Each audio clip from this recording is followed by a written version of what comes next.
Stargirl Series 1, Episode 13, titled Stars and Stripes Part 2. And this episode, being the last episode of the season, I found it to be just good, really. It's not great, just good. And mainly the reason that it was just good was the character moments. When it's not on the action, right? That isn't the save the world, well, in this case, it's save the town plus a bit of the country. But when we're not at that point, all the calendar moments, all the chat stuff, you're just like, why is it here? I mean, there's a part where, like, Iron Man's talking to Wildcat about, I'm going to open that safe and kill Grundy. Because the whole thing. And I'm like, why don't you just show? Why don't you just show that he reopens that safe and is trying to kill Grundy? Or him saying that? Why don't you just do that? You know? Or, why?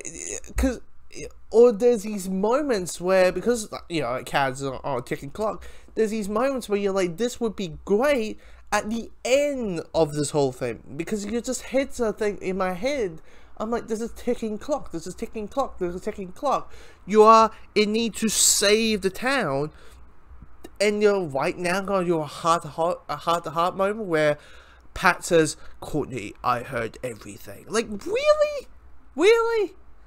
And in my head, I'm thinking, like, this is written by Jeff Johns, who's a comic writer, who I am a fan of his writing. And I'm like, what's happening here? Like, every episode that he has written, I have issues. And then I realized that these scenes that is in break of the action scenes would work in a comic. But it's not it's in a comic. It will work in a comic, but because, you know, you have a big reveal and then you have to quickly explain the reveal and then we move on, right? In TV and in movies, you kind of have to quick up the pace, and when you have those moments like that, where you can easily, like, just show us in the end or don't have it at all, it kind of halts it in. Halts the story, halts the episode. The, oh my god, we're on a ticking clock kind of gets eluded a bit, the intensity of it. And all that. Now, you know, they do hint about stuff for season 2. I think they announced it. So, spoiler warning if you don't know. But they announced that the villain for season 2 will be Shade. Who, if you don't know who Shade is, that is the, like, arm type. Essentially, you saw a hint of Shade. Shade was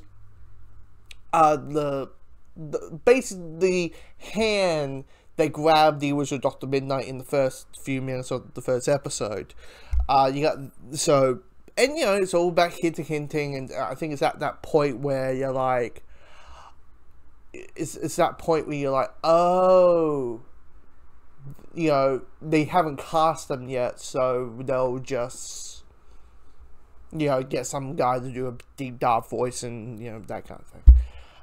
We see Grundy in his full form, which I was like, I was kind of quoting the poem. You know, Simon and Grundy, born on a Monday, married on a Tuesday, you know, children on the Wednesday, got sick on the Thursday. Yeah, I'm probably paraphrasing, but I was saying that. Because it's like, it's Grundy. Even though Grundy A didn't say the poem 2, he's basically the Hulk. He's just a Hulk, and, you know, he's just there so Pat as Swipe can punch something that isn't there. But it's great. I got goosebumps. The action sequence is really well done. It's really well. The action is really handled, and the expense. It's just those talking modes, all those emotional scenes that just really. It just was like bad place, pretty much. Just bad placing, really.